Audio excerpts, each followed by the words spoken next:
எனக்கு பாட்டு எழுதணும்னு ஆசை இருந்துச்சு. அது ஆண்டோடைய பாட்டில் சினிமாவுக்கு எழுதணும்னு ஆசை இருந்துச்சு. ரொம்ப கஷ்டம். ஒரு 10 ரூபாய் கீழே கிடந்தா என் பிள்ளைக்கு பிஸ்கெட் வாங்கி தரலாமேன்னு தெருவா அலைஞ்ச நாட்கள் உண்டு. இப்போ பெரிய கனவோட போகிறோம், கண்டிப்பாக என்னோட பாடல் எடுத்துப்பாங்க, என்னோட பாடல் யூடியூப்ல வரப்போகுது அப்படின்னு சொல்லி ரொம்ப கனவோட போனால் அவரு அந்த பாட்டை கேட்டு சொன்னார், தம்பி இதெல்லாம் ஒரு பாட்டா அப்படி சொல்லி. கொஞ்ச நேரம் பேசிட்டே இருந்து தம்பி கொஞ்சம் வெளியே நில்லுப்பான்னு சொல்லி வெளியே அனுப்புனார். நாங்கள் போன பைக்கில் கண்ணாடி இருந்துச்சு, அந்த மிரரில் பார்த்து என்னுடைய கண் கலங்குந்து நான் பார்த்தேன். பாட்டு எழுதணும் நான் கேட்கவே இல்லையே, எனக்கு எது நீங்கள் பாட்டு கொடுத்தீங்க? இப்போ பாட்டு எழுதுறதுக்கு நான் பாட்டு எழுதணும்னு ஆசைப்பட்டது என் தப்பா? உலகத்தில் இருக்கவங்க சொல்லுவாங்க, அம்மா இல்லாமல் எப்படிப்பா புள்ள வந்தாங்க கேட்பாங்க. ஸோ அம்மா இல்லாமல் எப்படி புள்ள வந்தாங்கன்றது உலக கணக்கு, பிள்ளைக்காக தான் அம்மாவே வந்தாங்கன்றது அவருடைய கணக்கு தான் தரிசனம். எலும்புகள் உருவாகல, நரம்புகள் உருவாகல, தசைகள் உருவாகல, தரிசனம் உருவானதே. தாய் கருவிலே தரிசனம் உருவானதே. எப்படி உமக்கு நன்றி சொல்லுவேன், சொல்ல வார்த்தையே இல்லை.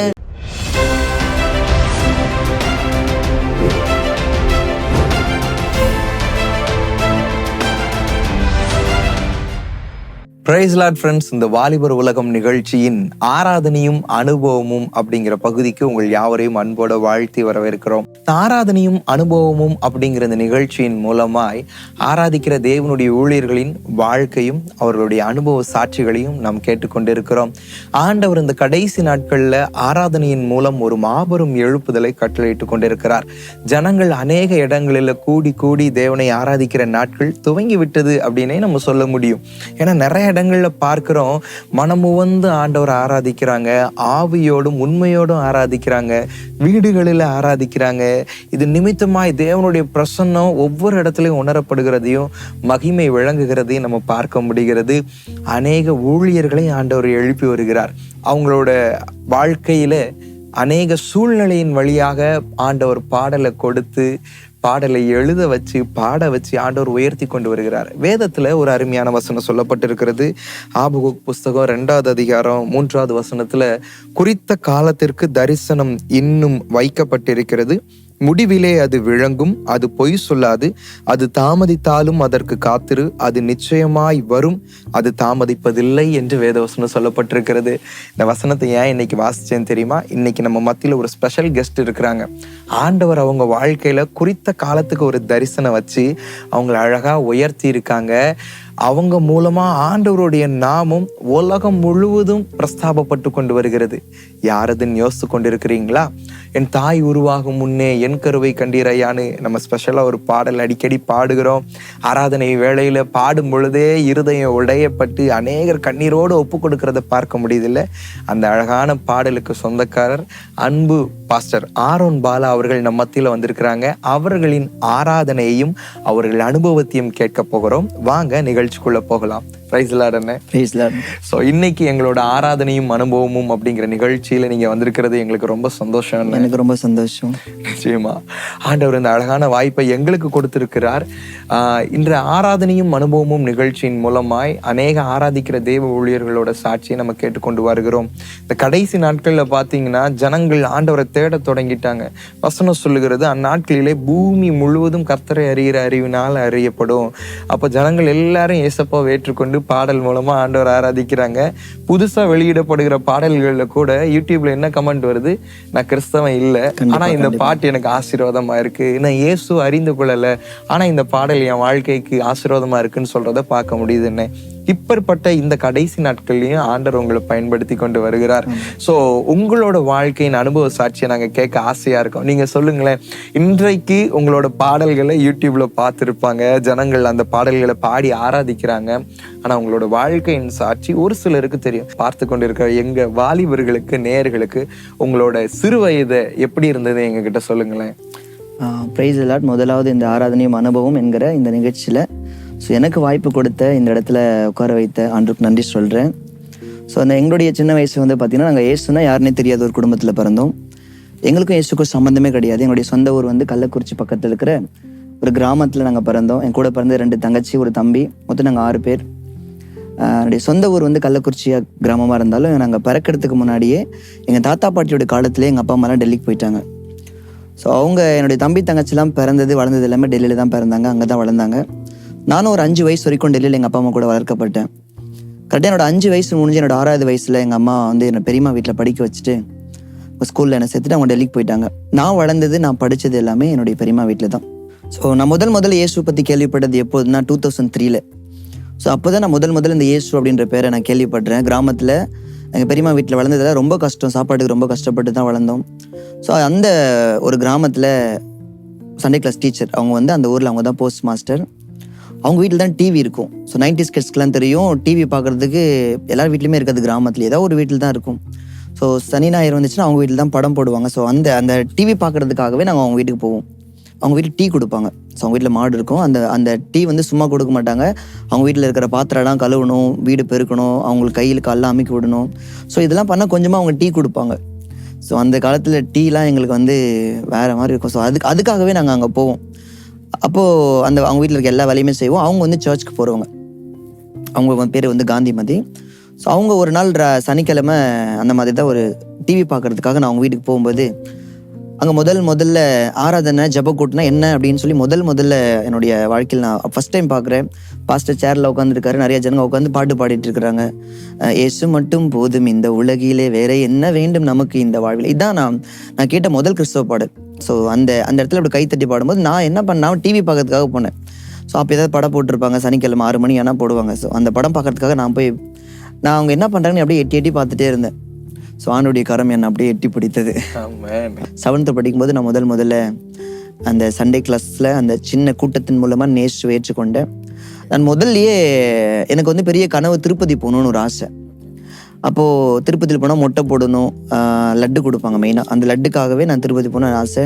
எங்கள் அம்மா வந்து டெல்லியில் இருந்தாங்க. எங்கள் பெரியம்மாலாம் அடிக்கடி திருப்பதி போவாங்க, சொந்தக்காரங்க திருப்பதி போவாங்க. அவங்க போய்ட்டு அந்த லட்டு கொடுத்து அந்த கயிறு, மஞ்சள் கயிறு, அந்த டாலர்லாம் கொடுப்பாங்க.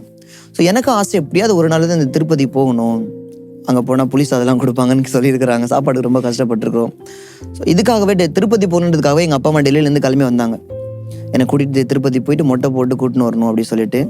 ஸோ இந்த கேப்பில் தான் நான் அப்படியே சண்டே கிளாஸில் உட்காந்து இயேசு தான் தெய்வம், அந்த நோவா கதையை சொல்லி கொடுத்தேன். நான் அதை அப்படியே ஃபீல் பண்ணேன். அப்போது எங்கள் அம்மா அப்பா வந்து கேட்டாங்க, நம்ம திருப்பதிக்கு போகலாமா அப்படி சொல்லி. இப்போ நான் சொன்னேன், நான் வரல, திருப்பதிக்கு நான் வரல, இயேசு தான் தெய்வம் அப்படி சொல்லி 7வது படிக்கும்போதே நான் ஆண்டவருக்காக நின்னேன். ஸோ இது வரைக்கும் நான் திருப்பதிக்கு போகல. எனக்கு ஒரு ஆசை, திருப்பதிக்கு நான் போகணும் அப்படின்னா ஆண்டோடைய வார்த்தையை எடுத்துக்கொண்டு தான் போகணும்னு எனக்கு ரொம்ப ஆசை. ஆனால் திருப்பதிலேருந்து நிறைய காலிங் வருது. ஸோ என்னால் இப்போ போக தான் டேட் இல்லை. ஸோ ஆண்டவர் அந்த அளவுக்கு மாற்றிருக்கிறார். சூப்பர்ண்ணே. ஸோ எட்டி பார்த்தவரை ஆண்டவருடைய கரம் எட்டி பிடித்தது, 8வது உயரத்தில் உயர்த்தி வைத்தது. அழகா ஆண்டவர் உயர்த்தி வச்சிருக்கிறார். உங்களோட பாடல்கள் மாதிரி நீங்க பேசுறதுமே எதுகமணியா இருக்கு. எட்டி பார்த்தவரை எட்டி பிடித்து 8வது உயரத்துல உயர்த்தி வைத்திருக்கிறது. ரொம்ப சூப்பர்ண்ணே. ஸோ அழகான ஒரு சண்டே ஸ்கூல் மூலமா அந்த வீட்டில் நீங்கள் ஒரு டீக்காக போயிருந்தாலும் ஆண்டவர் இன்னைக்கு உங்களை இவ்வளோ அழகாக உயர்த்தி வைத்து இன்னைக்கு தேவனுடைய நாமத்தை மகிமைப்படுத்த வச்சிருக்கிறாருண்ணே. ஸோ ஆராதனையும் அனுபவமும், உங்களோட ஆராதனையும் அனுபவத்தையும் நாங்கள் கேட்க ரொம்பவே ஆசையாக இருக்கிறோம். ஸோ இப்படி நீங்கள் ஆண்டவரை குறித்து அறிந்து கொண்டீங்க, ரட்சிக்கப்பட்டீங்க. சொல்லுங்கண்ணே, உங்களோட முதல் பாடல் எப்படி நீங்கள் எழுதுனீங்க? பாடலை குறித்த ஆசை உங்களுக்கு எப்போ உருவாச்சு? ஆராதனை குறித்து அந்த வாழ்க்கை எப்படி உருவாச்சு? அதை பற்றி ஷேர் பண்ணுங்களேன். எனக்கு பாட்டு எழுதணும் அப்படின்னு நான் வந்து ஆசைப்படலை. ஓகே, எனக்கு பாட்டு எழுதணும்னு ஆசை இருந்துச்சு. அது ஆண்டோடைய பாட்டில் சினிமாவுக்கு எழுதணும்னு ஆசை இருந்துச்சு. என்னுடைய சின்ன வயசில் வந்து நாங்கள் ஸ்கூல் படிக்கும்போது ஸ்கூல் வாசல்லேயே 90s கிட்ஸ்க்குலாம் தெரியும், ஸ்கூல் வாசல்லேயே வந்து இந்த பாட்டு புக்கெல்லாம் விற்பாங்க. ஒரு படத்தோடைய பாட்டு 5 பாட்டு 6 பாட்டு ஒரு குட்டியா ஒரு கொடுத்தா. ஸோ அந்த பாட்டுலாம் நான் வாங்கி ரொம்ப சேகரிப்பேன். ஸ்கூல் படிக்கும்போது சமூக அறிவியல் புக்கை வந்து பார்த்தீங்கன்னா பெருசாக இருக்கும், நல்ல மொத்தமாக இருக்கும். அப்போ கிராமத்தில் மரத்தடியில் தான் உட்கார வச்சுருப்பாங்க மதிய நேரத்தில்.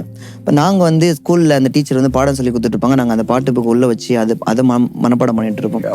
ஒவ்வொரு படத்தில் வர பாட்டு, அந்த படத்தில் வர லவ் சாங்கு, நல்ல சாங்லாம் எனக்கு மனப்பாடம் பண்ணி, ஸோ இதே பாட்டு புக்கே படிச்சுட்டு இருந்தாலும் எனக்கு எப்படியாவது சினிமாவில் ஒரு பெரிய பாடல் ஆசிரியர் வரணும்னு எனக்கு பயங்கர ஆசை.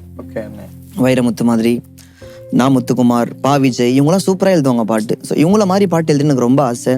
ஸோ அதுக்கு சென்னைக்கு போகணும். சென்னை எங்கே இருக்குன்னு தெரியாது. நான் கிராமத்தில் மாடு மேய்ச்சிட்டு இருக்கிறேன். பெரியம்மாவுடைய மாடு மேய்ச்சா தான் சோறு போடுவாங்க. மாட்டு சாணி எல்லாம் தான் ஒரு டம்ளர் கூழ் கொடுப்பாங்க. ஆனால் கனவு வந்து சென்னை போகணும், அதுவும் மெயினாக கோடம்பாக்கத்துக்கு போகணும். ஸோ அங்கே தான் சினிமாக்காரங்களாம் இருப்பாங்க அப்படின்னு ஒரு பெரிய ஆசை. கொஞ்சம் நாட்கள் ஆனது. ஆண்டவர் எந்த கோடம்பாக்கத்துக்கு சினிமாவுக்கு பாட்டு எழுதுன்னு நினைச்சனோ அதே கோடம்பாக்கத்தில் சபையை கொடுத்து அவருக்கு பாட்டு எழுத வச்சிருக்கிறாரு. அவருடைய திட்டம் ரொம்ப பெருசு. சூப்பர்ண்ணே. எவ்வளோ அழகா ஆண்டவர் உங்களை தேடுகிறார். உங்க ஆசைகளை நிறைவேற்றுகிறார். ஆனா அவரோட பாதையில நிறைவேற்றுகிறார். பாட்டு எழுதணும்னு ஆசை, கோடம்பாக்கம் போகணும்னு ஆசை, ஆனா அதே கோடம்பாக்கத்துல அவருக்கு சபையை ஆண்டவர் உதவி செஞ்சிருக்கிறார். அண்ணே சொல்லுங்க, உங்களோட முதல் பாடலை பற்றின அனுபவங்களை எங்கள்கிட்ட ஷேர் பண்ணுங்களேன். என்னுடைய முதல் பாடல் வந்து என் தேவைகளை அறிந்தவரே அப்படின்னு சொல்லி ஒரு பாடல். சரி. ஸோ இந்த பாட்டு வந்து நம்ம தான் படிக்கலையா, நம்ம பிள்ளைகளையாவது நல்லா படிக்க வைக்கணும்னு எனக்கு ரொம்ப ஆசை. ஸோ அந்த நேரத்தில் என்னுடைய பெரிய மக வந்து ஊரில் எல்கேஜி படிச்சுட்டு இருந்தா. ரொம்ப கடன் பிரச்சனை, ரொம்ப வட்டி கடன்லாம் ரொம்ப லாக் ஆனதால் அந்த படிப்பில் டிஸ்கண்டினியூ பண்ணிவிட்டு 2016 வருஷம் சென்னைக்கு நாங்கள் ட்ராவல் பண்ணுறோம்.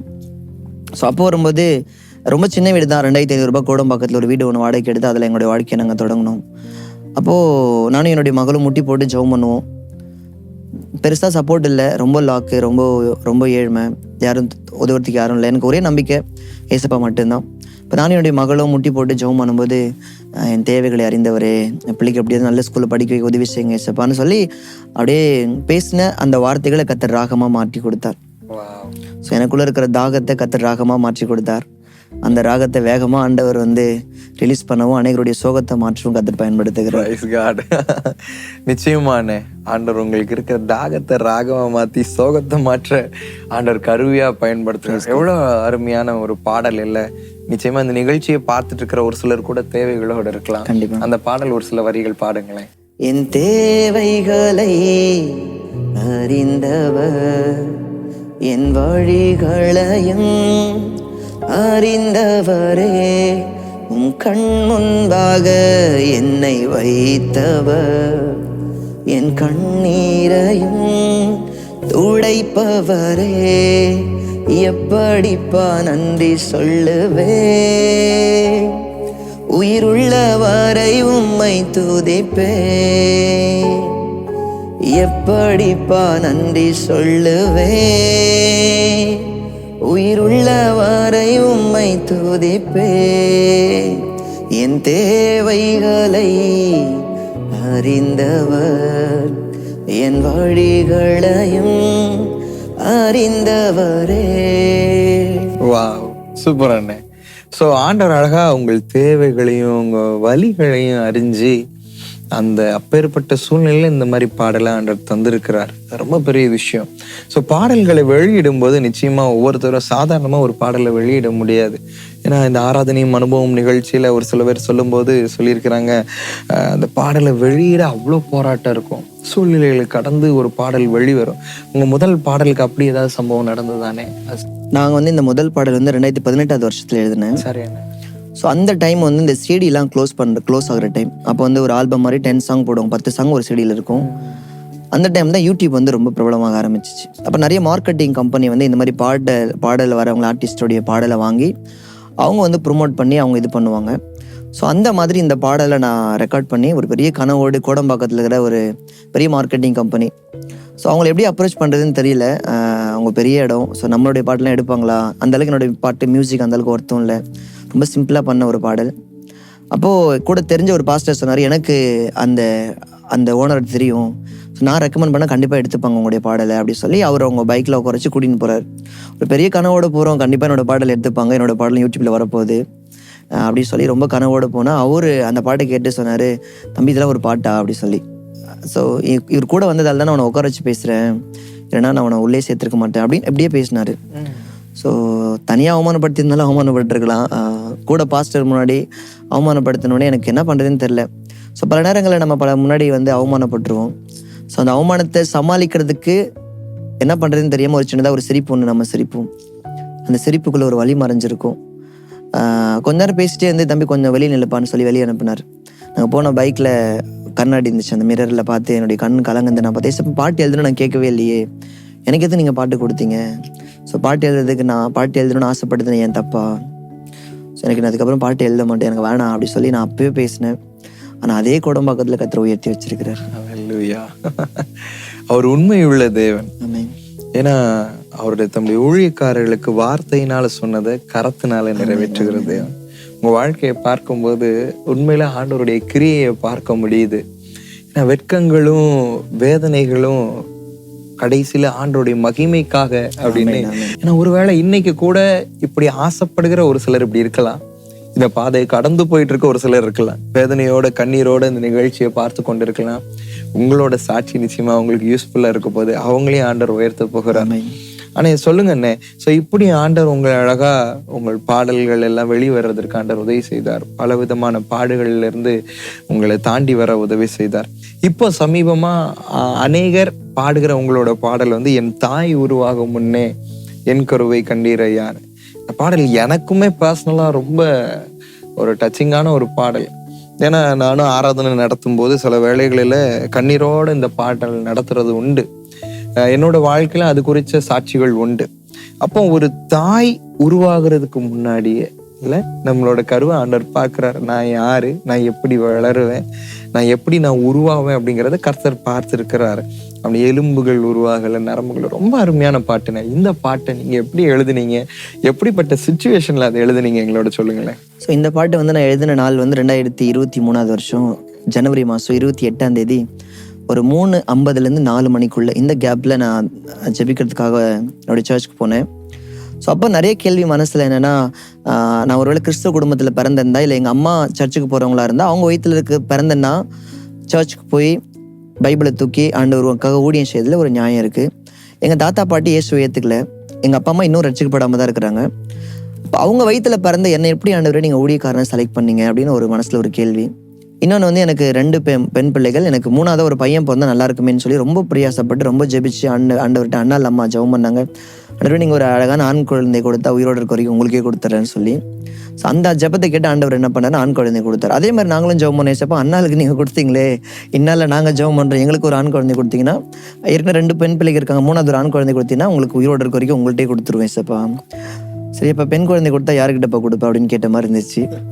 ஸோ ஆனாலும் என் வயிற்றுல சரி இந்த பொண்ணு நாங்கள் எப்படி நினச்சோம், இந்த பொண்ணு வேண்டாம், களைஞ்சுதான் நல்லா இருக்குமே, நம்ம களைச்சா தப்பு, அதுவே அழிஞ்சு போய் தான் நல்லா இருக்குமே அப்படி சொல்லி இது 2 தாட்டும் ஒன்றா சேர்ந்து தெய்வ சமூகத்தில் ஜெபிக்கும் பொழுது தான் என் பொண்ணு, என்னுடைய என் பொண்ணு வயிற்றுல இருக்கும்போது என்னை பார்த்து சொன்ன மாதிரி இருந்துச்சு, என் மேலே ஒரு பெரிய தரிசனம் இருக்குது, நீ வந்து என்னை இந்த உலகத்துக்கு வரக்கூடாதுன்னு நினச்சாலும் நான் வருவேன், அப்படி என் தடையை உடைச்சிட்டு நான் வருவேன் அப்படின்னு என்னை பார்த்து சொன்ன மாதிரி இருந்துச்சு. ஸோ இதெல்லாம் யோசிச்சுட்டு ஆண்டவர் சமூகத்தில் ஜெபிக்கும் போது தான் என்ன அறியாமல் ஒரு ராகம் எனக்குள்ள எலும்புகள் உருவாகலை, நரம்புகள் உருவாகலை. நான் யோசிக்கிறேன், இப்படிப்பட்ட ஒரு ராகம் இது வரைக்கும் நான் ஃபீல் பண்ணதே இல்லை. உடனே மொபைல் தெரிஞ்சிச்சு ஆண்டவர் பாட்டு கொடுக்குறான்னு எனக்கு தெரிஞ்சிச்சு. ஸோ உடனே பாட்டு எடுத்து ரெக்கார்ட் பண்ணேன், மொபைல் எடுத்து ரெக்கார்ட் பண்ண என் எலும்புகள் அந்த ஒரு 10 மினிட்ஸ்க்குள்ளே, ஒரு 7 to 8 மினிட்ஸ்க்குள்ளே இந்த முழு பாடலையும் ஆண்டவர் எனக்கு கொடுத்துட்டாரு. ஸோ அந்த ராகம், அந்த வரிகள் எல்லாமே படிப்பா உமக்கு நன்றி சொல்லுவேன், சொல்ல வார்த்தையே இல்லை. ஸோ அதுக்கப்புறம் அந்த பாடல் திரும்ப கேட்டு நான் நோட்டில் எழுதி நான் பாடுறேன். எனக்கே ஒரு பெரிய பிளெஸ்ஸிங்காக இருக்குது. அதாவது உங்கள் பாட்டி உருவாகிறதுக்கு முன்னாடியே உங்கள் பாட்டியோட கருவுக்குள்ளே மறைஞ்சிருக்கிற, உங்கள் அம்மாவுடைய கருவுக்குள்ளே ஒளிஞ்சிருக்கிற உன் கரு மேலே தான் என்னுடைய முழு கவனமும். ஸோ உலகத்தில் இருக்கவங்க சொல்லுவாங்க, அம்மா இல்லாமல் எப்படிப்பா புள்ள வந்தாங்க கேட்பாங்க. ஸோ அம்மா இல்லாமல் எப்படி புள்ள வந்தாங்கன்றது உலக கணக்கு, பிள்ளைக்காக தான் அம்மாவே வந்தாங்கன்றது அவருடைய கணக்கு. தான் தரிசனம். ஆண்டவர் அழகான ஒரு தரிசனத்தையும் அதை அழகா வெளிப்பாடா கொடுத்து பாடல் வழியா நிறைய பாஸ்டர் கேட்டாங்க, இந்த வெளிப்பாடு எங்களுக்கு வரலையப்பா, எப்படி உங்களுக்கு வந்துச்சு, நிறைய கேட்டிருக்கிறாங்க. ஆண்டவர் எனக்கும் அதை பேசினார். அந்த பாடலை நான் நடத்த போகும்போது என்னுடைய வாழ்க்கையிலையும் அந்த மாதிரி சூழ்நிலை நடந்தனால ஆண்டவர் அந்த கருவை கண்டிருக்கிறார். நம்ம எலும்புகள் உருவாகிறதுக்கு முன்னாடி, நரம்புகள் உருவாகிறதுக்கு முன்னாடி ஆண்டவர் கண்டு நம்மளை உருவாக்கி வருகிறார். ஆனா அந்த பாட்டு நீங்க எங்களுக்காக இப்போ ஒரு சரணம் பாடுங்களேன். எலும்புகள் உருவாகல, நரம்புகள் உருவாகல, தசைகள் உருவாகல, தரிசனம் உருவானதே, தாய் கருவிலே தரிசனம் உருவானதே, எப்படிப்பா உமக்கு நன்றி சொல்லுவேன், சொல்ல வார்த்தையே இல்லை, நீங்க போதும் என் வாழ்க்கை முழுவதும் வேறு ஆசையே இல்லை, எப்படிப்பா உமக்கு நன்றி சொல்லுவேன், சொல்ல வார்த்தையே இல்லை, நீங்க போதும் என் வாழ்க்கை முழுவதும் வேறு ஆசையே இல்லை. ஆமென். அவருக்கு நன்றி சொல்றதுக்கு வேற வார்த்தையும் இல்லை, வேற ஆசையும் இல்லை. நிச்சயமா அவரை தவிர வேற ஆசை அந்த பூமியில இருக்கவே முடியாதுன்னு. அப்படிப்பட்ட இயேசு உங்கள் வாழ்க்கையில அநேக நன்மைகளை செய்து கொண்டிருக்கிறார். கோடம்பாக்கத்துல சபை வச்சிருக்கிறேன்னு சொன்னீங்க. ஸோ ஆண்டவர் எப்படி உங்களுக்கு அந்த காரியத்தை வாய்க்க பண்ணினார், அது கடந்து வந்த பாதை எங்களோட பகிர்ந்து கொள்ளுங்க. என்னோட ஒய்ஃப் ஊர் வந்து கோடம்பாக்கம். நான் 2016 வருஷத்தில் எங்களுடைய கிராமத்துலேருந்து ரொம்ப கடன், எங்களுக்கு ரொம்ப கடன். ஸோ ஒவ்வொருத்தரையும் ஆண்டவர் ஒவ்வொரு விதமாக உருவாக்குவார்.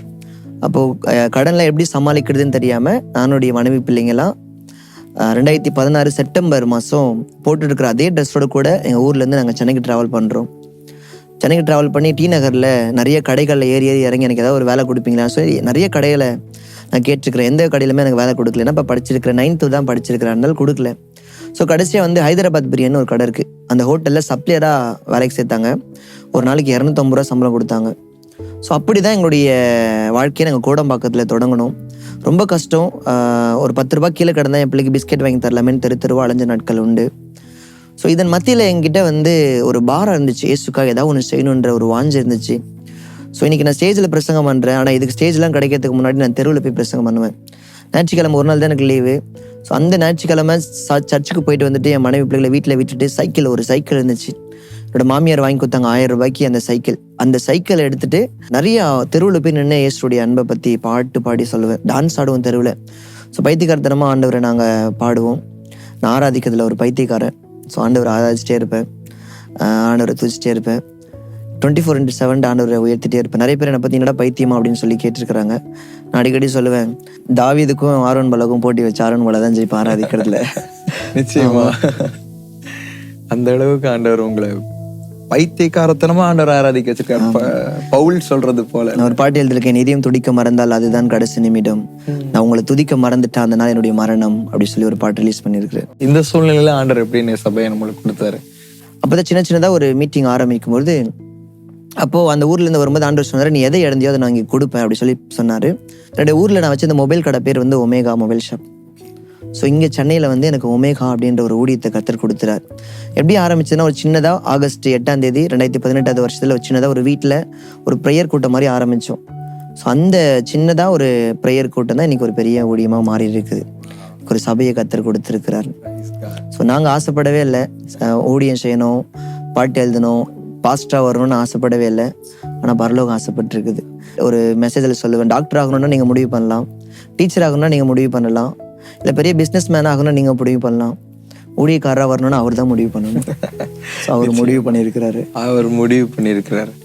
குறித்த காலத்துக்கு வைத்து உங்களை உருவாக்கி இருக்கிறாரு. ஸோ கோடம்பாக்கத்தில் ஆண்டவர் அழகா சபையை கொடுத்துருக்கிறார். பார்த்துட்டு இருக்க வாலிபர்கள் ஊழியம் செய்யும்போது சொன்னாங்க பார்த்தீங்களா, எடுத்த உடனேலாம் பாடல் போடணும், நான் அப்படி பண்ணணும் இப்படி பண்ணணும், இல்லை தெருவில் ஓடி போய் சுவிசேஷம் சொல்லியிருக்காங்க. பைத்தியக்கார மாதிரி ஆடி சுவிசேஷம் சொல்லியிருக்காங்க. சைக்கிள் எடுத்துட்டு லீவ் டைம்ல ஓடி சுவிசேஷம் சொல்லியிருக்கிறாங்க. இன்றைக்கு இருக்கிற வாலிபர்களுக்கு தேவையான படிப்பினை இது. நம்ம வாழ்க்கையில ஆண்டவர் நம்மளை உயர்த்தணும்னா நம்ம கீழே இறங்கணும். ஆமாம்.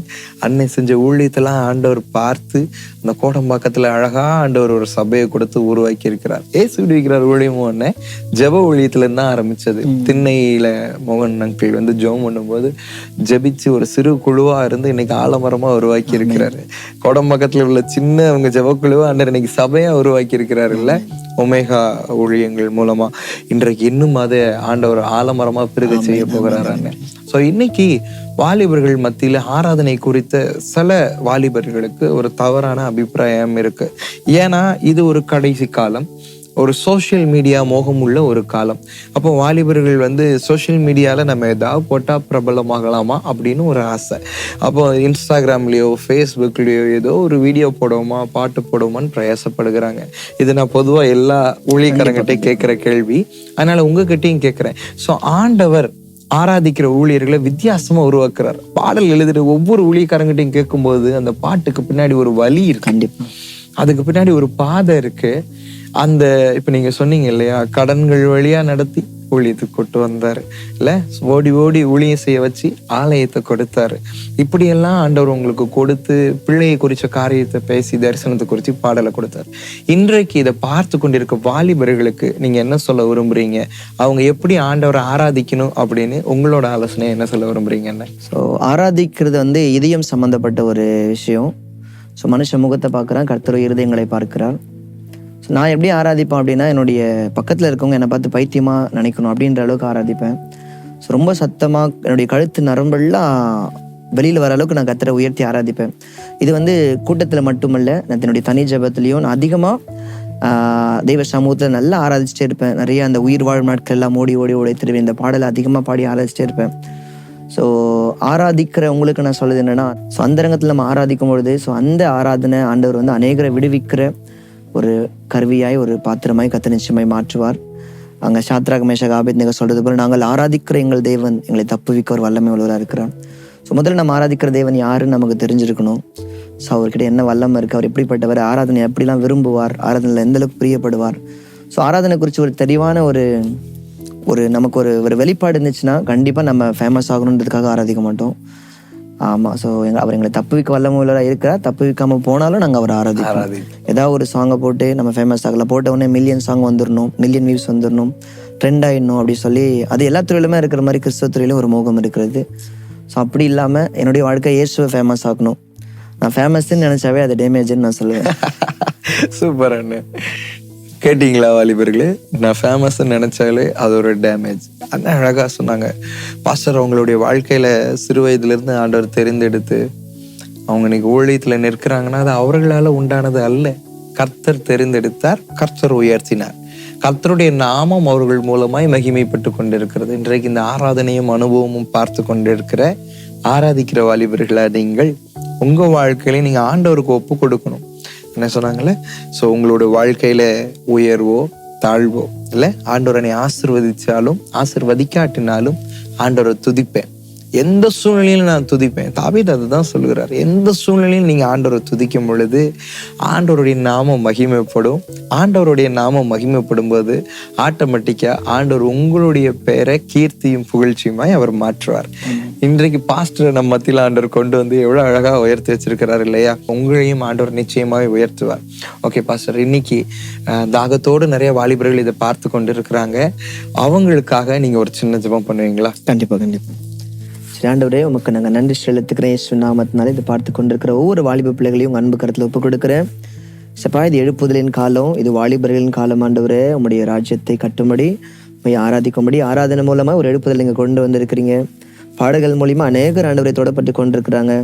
சப்பா, நாங்கள் போய் ஊழியம் செய்ய முடியாத இடத்துல எல்லாம் உங்களுடைய பாடல்கள் ஆண்டவரே கிரியேட் செய்கிறது நாங்கள் கேட்கிறோம், காதால் கேட்கிறோம், பார்க்கிறோம். ஸோ இந்த எழுப்புதலினுடைய காலத்தில் ஆண்டவர் அநேக வாலிபர்கள் நீங்கள் எழுப்ப போகிறதுக்காக நன்றி. தெரிந்து கொண்டு அநேக வாலிபர்களை உங்க அன்பு கரத்துல ஒப்பு கொடுக்குறேன். சப்பா, ஏற்ற காலத்துல நீங்க உயர்த்தும் படிக்க பலத்த கருத்துக்குள்ள அடங்கி இருக்க உதவி செய்யுங்க.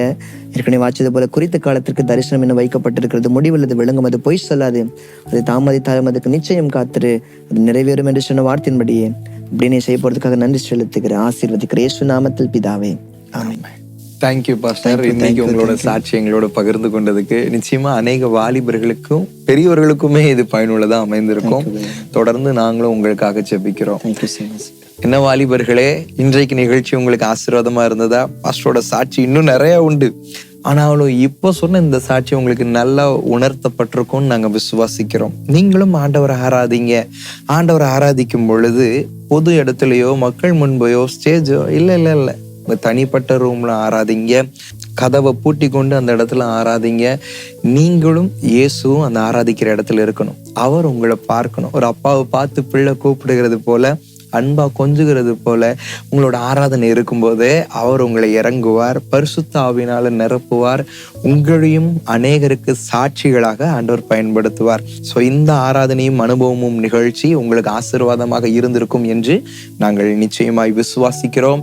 தொடர்ந்து நீங்க இந்த வாலிபர் உலகம் நிகழ்ச்சியை ஒவ்வொரு வாரமும் சனிக்கிழமை காலை 6:30 மணிக்கு சத்தியம் தொலைக்காட்சியில பாருங்க.